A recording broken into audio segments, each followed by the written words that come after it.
Hey guys, this video is for ECE 11 that is income tax and law practice। हम इसमें most important question देखने वाले हैं, कौन कौन से क्वेश्चन एक्सपेक्टेड है as a paper point of view. ठीक है, पिछले टर्म में भी मैंने जो क्वेश्चन बताए थे मोस्ट ऑफ क्वेश्चन वहीं से आए थे। ठीक है, तो इस बार भी हम इसके सीरीज स्टार्ट करने वाले हैं। ये हमारी फर्स्ट वीडियो है। अगर आपको ऑलरेडी ओल्ड वीडियो देखनी है तो आप मेरे चैनल पर जाकर देख सकते हो, वहाँ पे सारी वीडियो अवेलेबल है। ठीक है, ये मत बोलना कि सेम क्वेश्चन आ रहे हैं, क्योंकि पेपर में देखो भाई सेम क्वेश्चन रिपीट होते हैं, तो मैं सेम क्वेश्चन ही डालूंगा। मैं नए क्वेश्चन डाल दूँ, कोई फालतू के क्वेश्चन, कोई बेनिफिट नहीं है, कोई फायदा नहीं है उसका करने का। जो पेपर में क्वेश्चन आएंगे मैं वही डालूंगा ना, सिंपल सी बात है। ठीक है, तो ये सब क्वेश्चन पेपर में क्या है आने वाले हैं, ये बहुत ज़्यादा इंपॉर्टेंट है। ठीक है, तो स्टार्ट करते हैं इस वीडियो को। ठीक है, देखते हैं कौन कौन से क्वेश्चन इंपॉर्टेंट है, कौन से क्वेश्चन पेपर में आएंगे। ठीक है, इसके आंसर्स भी मैंने इसमें मेंशन कर रखे हैं। ठीक है, रिपीट होता है वो होता है what is provident fund, what do mean bye provident fund, discuss different types of provident fund. तो देखो प्रोविडेंट फंड क्या होता है और इसके टाइप्स क्या होते हैं वो मैं आपको बता देता हूँ। देखो प्रोविडेंट फंड आपको पता होगा, पीएफ शॉर्ट फॉर्म में बोलते हैं। तो ये एक स्कीम होती है, वेलफेयर स्कीम होती है, किसके लिए? एम्प्लॉयज़ के लिए। ठीक है, इसमें क्या होता है कि सर्टेन अमाउंट क्या होता है आपका डिडक्ट हो जाता है, आपके जो मंथली आपकी इनकम होती है उसमें से सर्टेन अमाउंट क्या होता है डिडक्ट होता है, और कुछ पैसे होते हैं वो आपका एम्प्लॉय अपनी तरफ से देता है, एम्प्लॉयर अपनी तरफ से देता है,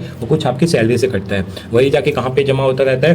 प्रोविडेंट फंड में जमा होता रहता है। ठीक है, फिर इसके चार टाइप्स होते हैं। पहला स्टैट्यूटरी होता है, दूसरा रिकॉग्नाइज होता है, तीसरा अनरिकॉग्नाइज होता है, और चौथा हमारा होता है पब्लिक प्रोविडेंट फंड। ठीक है, तो जो पहला होता है वो बहुत कम होता है, वो क्या होता है? Statutory provident fund. ठीक है, एसपीएफ बोलते हैं इसको। ये किसके लिए होता है? मेनली गवर्नमेंट एम्प्लॉयज़ के लिए होता है, जो गवर्नमेंट एम्प्लॉयज़ होते हैं वो यूज़ करते हैं इस चीज़ का। ठीक है, क्लियर हो गया होगा आपको। रिकॉग्नाइज्ड में क्या होता है कि कोई भी कंपनी इसमें 20 या 20 से ज़्यादा एम्प्लॉयज़ है वो इसका यूज़ करती है। ठीक है, रिकॉग्नाइज का। और ये भी नहीं होता है 20 से कम वाले भी बाद में यूज़ कर सकते हैं। आपने स्टार्ट किया 20 से, बाद में कम हो गया तो कोई दिक्कत नहीं है। ठीक है, फिर अनरिकॉग्नाइज क्या होता है? इसमें सिंपली होता है कि जो आपकी पीएफ कमीशन होती है ना वो इसको देखती नहीं है। इसमें आपको गलती भी हुई, कोई दिक्कत हुई तो आपको रिकॉग्नाइज नहीं करेगी। नाम से पता चल रहा है आपका अनरिकॉग्नाइज। ठीक है, तो इसको कमिश्नर ऑफ इनकम टैक्स होता है, ये इसको रिकॉग्नाइज नहीं करते हैं। ठीक है, इसलिए इसको यूपीएफ बोलते हैं। फिर नेक्स्ट आता है पब्लिक प्रोविडेंट फंड। इसमें क्या होता है? इसमें अगर आप एम्प्लॉय हो या नहीं हो, ठीक है, सेल्फ एम्प्लॉयड हो, ठीक है, कुछ भी हो, तो आप इसमें अपना पीएफ अकाउंट खुला सकते हो, मंथली आप पैसे इसमें सबमिट कर सकते हो। ठीक है, तो ये पब्लिक प्रोविडेंट फंड होता है, मतलब पब्लिक के लिए होता है। तो चारों टाइप आपको तो क्लियर हो गए होंगे।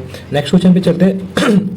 Second question, what do you mean by exempted income? Give 6 example of exempted income. देखो एग्जम्प्टेड इनकम होते क्या है, जब आपको पता होगा इनकम टैक्स हमें पे करना होता है। ठीक है, बट कुछ चीज़ें होती हैं जिन पे हमें इनकम टैक्स नहीं पे करना होता है, तो उसी इनकम्स को क्या बोलते हैं? एग्जम्प्टेड इनकम बोलते हैं। ठीक है, तो 6 कौन कौन से एग्जाम्पल हैं इसके? तो देखो पहले तो हम डेफिनेशन देख लो। Any income earn which is not subjected to income tax is called exempted income. As per section 10 of income tax act 1961 there are certain types of income which will be subjected to income tax within a financial year provided they meet certain guidelines और condition. ठीक है, तो types कौन से होते हैं? House rent allowance, जो house rent allowance होता है उस पर भी हमें टैक्स नहीं देना होता।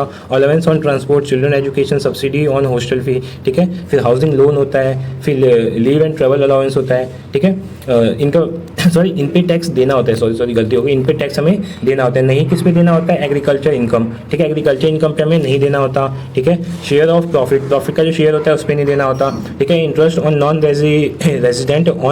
रेजिडेंट अकाउंट, ठीक है, उस पर नहीं देना होता हमें। उसके बाद होता है लीव ट्रेवल कंसेशन ऑफ और असिस्टेंस। ठीक है, इस पर नहीं देना होता।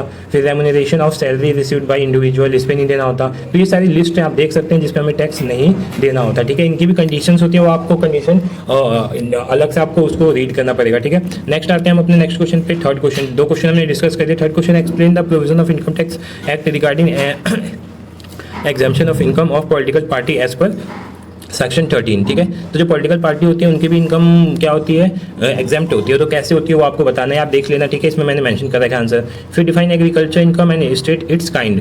ठीक है, तो जो एग्रीकल्चर से इनकम आती है उसको क्या बोलते हैं? एग्रीकल्चर इनकम बोलते हैं। आपने अभी मैंने बताया था एग्रीकल्चर इनकम क्या होती है? एग्जाम्प्टेड होती है, बट उसकी कंडीशन होती है। ठीक है, वो हम देख। ठीक है, तो देखो agriculture income as defined under section 21 means any rent or revenue, ठीक है, derived from land which is situated in India is used for agriculture purpose. ठीक है, the definition makes very clear that any rent or revenue in cash or kind will be agriculture income in nature only following condition. इसकी 3 condition होती है। तीनों condition क्या है मैंने बताई, कंडीशन होती है। तो पहला है rent or revenue derived from land, जो रेंट और रिवेन्यू वो लैंड से ही आनी चाहिए आपको। ठीक है, दूसरा point, the land is situated in India, India से बाहर नहीं होना चाहिए, वो इंडिया में सिचुएट होना चाहिए। थर्ड पॉइंट होता है the land is use for agriculture purpose, वो लैंड किसके लिए यूज होना चाहिए? एग्रीकल्चर पर्पज के लिए होना चाहिए। ये नहीं आपने लैंड को ऑन कर लिया और उस पर आप क्या कर रहे हैं? फैक्ट्री सेटअप करके कर रहे हैं, बोल रहे हैं वो तो हमारे लैंड से आ रहा है, फैक्ट्री से नहीं आ रहा, तो उस केस में आपको कोई भी एग्जाम्पशन नहीं मिलने वाली। ठीक है, इसके टाइप्स भी होते हैं, वो टाइप्स आप देख सकते हो क्या होते हैं। 5 टाइप्स होते हैं। पहला है any rent or revenue derived from land, ये तो सिंपल सा है। दूसरा इनकम डिराइव्ड फ्रॉम एग्रीकल्चर, ठीक है। एग्रीकल्चर से जो इनकम आती है वो भी एग्रीकल्चर इनकम में आती है। Any income drive from marketing process perform by cultivation or receiver of any rent in kind. ठीक है। तो फोर्थ पॉइंट है any income drive from sale of product, जब आप प्रोडक्ट सेल करते हो, ठीक है, तो वो भी इसमें आ जाता है एग्रीकल्चर वाले। ठीक है। फिर फिफ्थ पॉइंट है इनकम फ्रॉम फार्म बिल्डिंग। ठीक है। फार्म बिल्डिंग से जो इनकम आती है वो भी इसी में आता है। ठीक है। फिर नेक्स्ट क्वेश्चन देखते हैं, ये आपको होप सो क्लियर हो गया होगा। नेक्स्ट क्वेश्चन डिस्कस कर लिया हमने। फिफ्थ क्वेश्चन है what do mean bye bond washing transaction. ये काफी इंपॉर्टेंट क्वेश्चन है, ये शॉर्ट नोट्स में आता है, लॉन्ग नोट्स में आता है, आपको ये पूछता है। तो इसका मतलब होता क्या है मैं बताता हूँ आपको। देखो, a bond washing transaction is a transaction where securities are sold some time before due date of interest and क्या है required after due date is over. This is done by person in higher income of group avoid tax by transferring the securities to their relative or friend in lower income of group just before due date of payment of interest avoid paying tax. ठीक है। तो ये तो मोटा मोटा language में, अब मैं आपको इजी लैंग्वेज में समझा देता हूँ। मान लो आप बहुत पैसे वाले हो, ठीक है, आप बहुत पैसे वाले हो, आपके पास बहुत पैसा है, आपने कोई सिक्योरिटी खरीद रखी है, ठीक है, फिर उसका इंटरेस्ट की डेट आती है, ठीक है, तो आप क्या हो, फिर आप सोचते हो कि इसके लिए हमें क्या पे करना पड़ेगा, इंटरेस्ट पे करना पड़ेगा। तो उस इंटरेस्ट को आप अवॉइड कैसे कर सकते हो? वो सिंपली है, उस सिक्योरिटी को आप क्या कर दो, अपने किसी फ्रेंड को दे दो। अब उसकी इनकम क्या है, कम है, तो उसकी इनकम कम है तो उसे उस पर टैक्स नहीं देना होगा।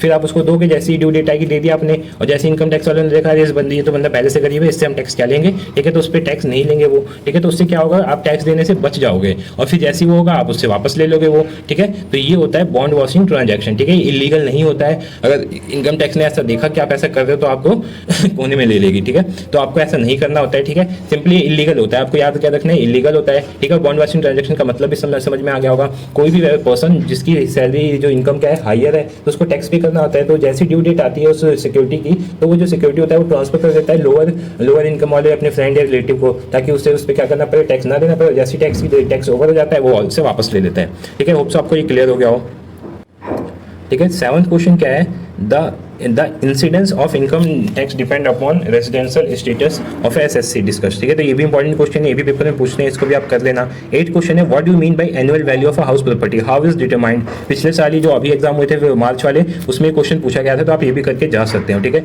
इनके भी आंसर अगर आपको चाहिए तो आप कमेंट में लिख देना, मैं नेक्स्ट वीडियो में इनके आंसर बता दूंगा, ठीक है। ऊपर वालों को मैंने आंसर बता दिए, ठीक है, इनके भी बता दूंगा। What do mean by term properties with state the properties that are taxable in hand of all category of employ. Properties क्या होते हैं, इसके टाइप्स क्या होते हैं, आपको ये करके चले जाना है। 10th क्वेश्चन है what do mean by residential status of an SSC, describe the rules of determining the residential status of an individual, ठीक है। 11th क्वेश्चन क्या है what do understand by the term dividend explain as per provision of income tax act. Dividend क्या होता है, आपको income tax act के according समझाना है। नेक्स्ट क्वेश्चन है what do mean by set off losses, explain the person who set off losses given in the income tax act 1961, ठीक है। ये देखो, ये काफ़ी इजी होता है। सेट ऑफ लॉसेस का मतलब क्या होता है, मान लो किसी ईयर में आपको बहुत लॉस हुआ है, ठीक है, आप उसको पे नहीं कर पा रहे उस लॉस को, तो आप क्या कर सकते हो, उस लॉस को नेक्स्ट ईयर के लिए क्या कर सकते हो, ट्रांसफर कर सकते हो। अगर सिंपली लैंग्वेज में ये डेफिनेशन होती है, बाकी आप रीड कर सकते हो, ठीक है। नेक्स्ट क्वेश्चन है 13 explain the briefly the various kinds of securities from income tax point, ठीक है, सिक्योरिटीज के क्या क्या टाइप्स होते हैं वो बताने हैं आपको। 14 क्वेश्चन है what do mean bye clubbing of income, clubbing of income क्या होता है ये बताना। देखो, जो हमने बॉन्ड वॉशिंग ट्रांजैक्शन पढ़ी थी ना, ये उसी की तरह सिमिलर होता है। इसमें भी क्या होता है, जो टैक्स होता है हम क्या करते हैं, अपने रिलेटिव को मतलब वो करते हैं कि फॉरवर्ड कर देते हैं, ठीक है। जो हमारी लाइक मान लो आपके पास कोई मशीनरी है, ठीक है, उससे आपकी इनकम आती है, तो उस पर टैक्स अगर आपको पे करना है तो आप अपने इनकम मतलब आप अपने वाइफ को दे देते हो, अपने चिल्ड्रन को दे देते हो, तो उससे आपको टैक्स नहीं देना पड़ता। तो ये भी क्लबिंग ऑफ इनकम होती है, और जो बॉन्ड वॉशिंग ट्रांजैक्शन में मैंने बताई थी, ठीक है, तो ये भी लीगल नहीं होता है, इलीगल होती है ये, ठीक है। 15 है what are the capital assets, what are the types of capital asset, ठीक है, लॉन्ग टर्म होता है और शॉर्ट टर्म होता है। कैपिटल एसेट्स आपको पता होना चाहिए, आपने 12th में पढ़ी होगी, ठीक है। तो ये हमारे इंपॉर्टेंट क्वेश्चन थे BCOC 136, और ये वीडियो BCOC 136 के लिए तो इंपॉर्टेंट है ही, साथ में ECO 11 के लिए भी है, ठीक है। दोनों के लिए मैंने वीडियो बना रखी है, ठीक है। आप ऐसा मत सोचना किसी एक के लिए, क्योंकि दोनों कोर्स क्या है, सेम है, दोनों कोर्स सेम है। आप क्वेश्चन पेपर उठा के देखिए, सेम क्वेश्चन आते हैं, ठीक है। तो ये दोनों स्टूडेंट्स के लिए BCOC 136 के लिए भी और ECO 11 के लिए भी है, ठीक है। होप सो आपको वीडियो अच्छी लगे, वीडियो अच्छी लगे तो वीडियो को लाइक करना, चैनल को सब्सक्राइब करना for further information. Thank you so much.